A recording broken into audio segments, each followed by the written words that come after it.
भाइयों और बहनों, अभी नीट में कुछ ही दिन बचे हुए हैं। आई थिंक 70 डेज और 71 डेज, आई डोंट नो कितने दिन बचे हुए हैं, क्योंकि मैंने गिना नहीं। बट जैसे जैसे नीट का दिन करीब आते जा रहा है, मुझे ऐसा एहसास हो रहा है कि मेरे दिन में ज्ञान पेलने वाले लोगों की बहुत ज्यादा संख्या बढ़ चुकी है। मतलब मैं जहां भी जाती हूँ, मुझे कोई ना कोई दिख ही जाता है जो मुझे ज्ञान देने के लिए आ रहा होता है, एंड मुझे ज्ञान नहीं लेना है आपसे। मतलब मेरे फेशियल फेशियल एक्सप्रेशन देख के उन्हें समझ जाना चाहिए कि मैं बिल्कुल भी उत्साहित, बहुत बिल्कुल भी एक्साइटेड नहीं हूँ उनके ज्ञान वाली बातें सुनने के लिए, क्योंकि मेरी जिंदगी में के अपने ही लगे हुए हैं। एंड आई डोंट वांट कि मुझे, कहते हैं ना कि when life gives you lemon just make a lemonade and make a lemonade and P जाओ उसको। तो मुझे बहुत सारे लेमन मिल चुके हैं, एंड मैं इतने सारे नींबू पानी बना के मैंने पी लिया है कि मेरी डिहाइड्रेशन ही खत्म हो चुकी है, मुझे डिहाइड्रेशन होती ही नहीं है। और उसमें से फिर आ जाते हैं ये लोग मेरा गला सुखाने के लिए, क्योंकि मुझे इनसे कोई बात करनी नहीं है। But I don't know why they are so interested in me, why they are so invested in my life. I don't know. मतलब मैं गली से निकलती हूँ, मुझे एक बंदा दिख जाता है या फिर एक अंकल या आंटी दिख जाती है जो मुझसे पूछते हैं, बेटा क्या कर रही हो, बेटा क्या चल रही है आपके लाइफ में, 12th हो गई बेटा।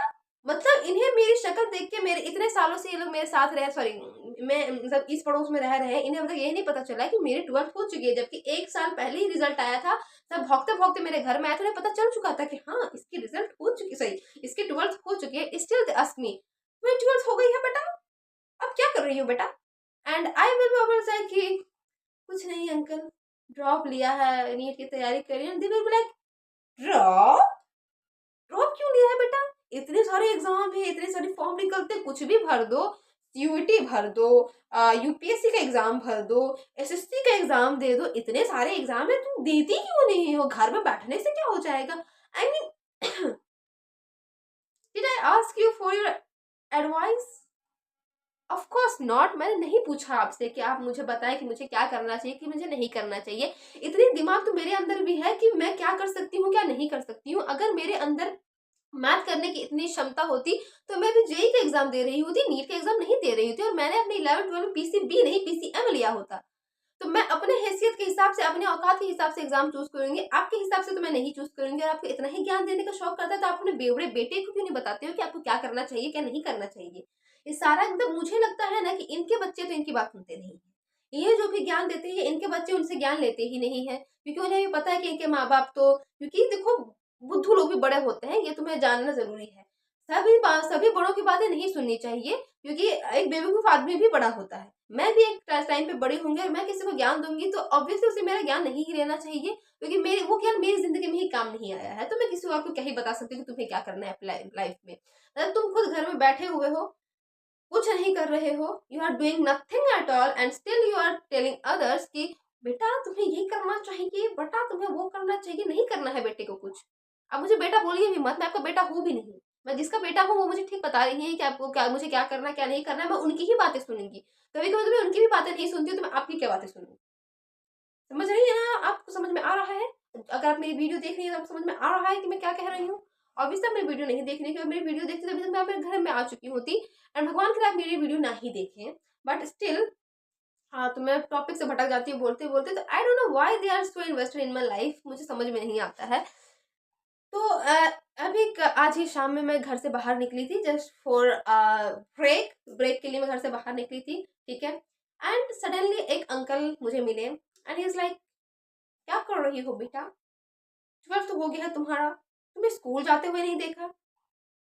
12th के बाद कौन स्कूल जाता है अंकल, नहीं, ये क्या फिलोसॉफी है। 12th हो गया है तुम्हारा पर तुम्हें स्कूल जाते नहीं देखा, आई मीन 12th के बाद कौन सा स्कूल होता है, मैंने तो कभी नहीं देखा है। शायद आपने पढ़ाई की होगी उस 12th के स्कूल में, सॉरी 12th के बाद वाले स्कूल में।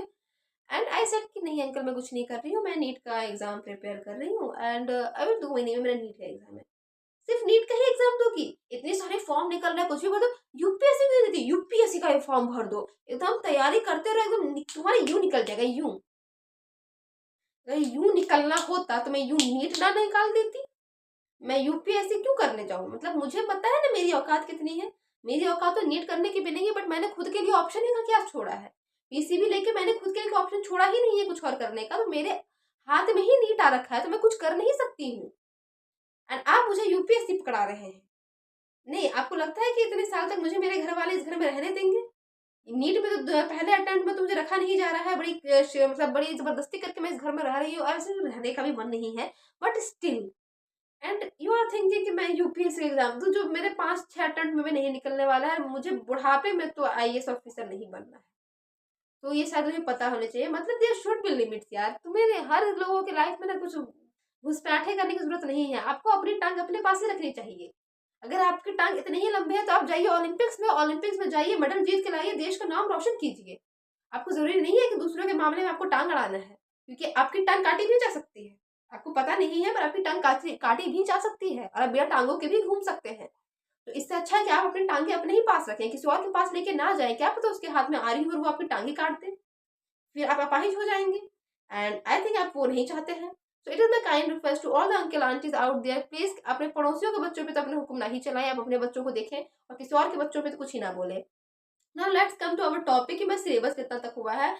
तो कितना हुआ है वो मुझे नहीं पता, पर कितना बचा है वो मुझे अच्छे से पता है। मेरे 40 चैप्टर अभी भी बाकी हैं एंड आई डोंट नो कि 15 दिन में मेरे 40 चैप्टर कंप्लीट हो पाएंगे या नहीं हो पाएंगे, but I think I am going in a good space. And मैंने ये जो चार्ट बनाया था, ये ऑलमोस्ट बहुत सारा फील चैप्टर्स बहुत ज़्यादा मेरे टिक लगते हुए दिख रहे हैं and I am so happy. And आज मैंने सिर्फ बायो ही पढ़ा है, मैंने पूरे दिन में कुछ नहीं किया, सिर्फ बायो पढ़ा, क्योंकि मुझे ऐसा लग रहा था कि मेरे बायो में बहुत ज़्यादा सिलेबस कम हो चुका है। तो मैंने सिर्फ बायो की पढ़ाई की। बायो में मैंने न्यूरल कंट्रोल कोऑर्डिनेशन पढ़ा, लोकोमोशन पढ़ा, केमिकल कोऑर्डिनेशन पढ़ा एंड सबके मैंने प्रैक्टिस शीट लगाए हैं, जो कि ऑब्वियसली ऐप में अवेलेबल है, वही मैंने लगाया है। एंड अभी का मेरा प्लान है कि मैं ग्रेविटेशन का वन शॉट मैंने कर लिया था, बट उसके शॉर्ट नोट्स मैंने नहीं बनाए थे या फिर नोट्स ही नहीं है मेरे उसके, तो मैं ग्रेविटेशन का नोट्स करूंगी अभी। एंड उसके बाद उससे कुछ क्वेश्चन प्रैक्टिस किए जाएंगे। तो ग्रेविटेशन मिला के आज पूरे दिन में मेरा 4 चैप्टर कंप्लीट होने वाला है and I think it's pretty good. And इतना ही करने वाली हूँ मैं आज, इससे ज़्यादा मुझसे होगा भी नहीं, क्योंकि इससे ज़्यादा क्षमता नहीं है मेरे शरीर में। एंड मैं भूल भी जाऊंगी, क्योंकि मैं मुझे समझ में नहीं आता, जैसे जैसे जैसे आगे बढ़ते जाती हूँ मैं पीछे का भूलते जाती हूँ, तो मुझे नहीं चाहिए कि मैं चारों चैप्टर भूल जाऊँ कल। तो इसलिए मैं ग्रेविटेशन करके ही खत्म कर दूंगी। एंड माई प्लान्स फॉर कल तो मुझे फिर आसनसोल जाना पड़ेगा अपना आधार कार्ड वगैरह ठीक करवाने के लिए, अपडेट करवाने के लिए। एंड सबसे बड़ी प्रॉब्लम ये है कि मैं कल जा रही हूँ, मुझे पता नहीं है कि फॉर्म भरने के पहले पहले मेरा आधार कार्ड आएगा या नहीं आएगा। तो मैं 5 तारीख तक ही वेट करूंगी, कि सॉरी 4 तारीख तक ही वेट करूंगी। मेरा फॉर्म अगर मुझे मिल जाएगा तो ठीक है, नहीं मिलेगा मैं तो मैं उसी आधार कार्ड के साथ अपना फॉर्म फिलअप कर दूंगी। And please let me know in the comment section, क्या तुमने अपना आधार कार्ड अपडेट करवाया है कि नहीं करवाया है, क्योंकि इसके चक्कर में मुझे घर में बहुत ज़्यादा गालियाँ पड़ रही हैं, क्योंकि मैंने ये बात पहले बताई, मुझे खुद ही नहीं पता थी, तो मैंने बताया नहीं, तो उसकी वजह से मुझे बहुत ज़्यादा गालियाँ पड़ रही हैं। तो please let me know in the comment section कि तुम्हारा आधार कार्ड अपडेट हुआ कि नहीं, बिना अपडेट के तुमने भर दिया या नहीं, या फिर तुमने फॉर्म ही नहीं भरा है मेरी तरह अभी तक। और मुझे तो लगता नहीं है कि मैं भी फॉर्म भर भी सकती हूँ, मुझे 4 तारीख तक एटलीस्ट वेट करना पड़ेगा, देन आई विल देखेंगे कि फॉर्म भरना है कि नहीं भरना है। So that's it for today's video, meet you in the next blog. And हो सकता है मैं कल कोई वीडियो ना डालूं, क्योंकि भाई कल मैं बहुत ज़्यादा थकी होंगी, तो I will meet you in Wednesday, अगर मेरा मूड हुआ तो। बाकी मिलते हैं तुम लोग से बाद में, बाय।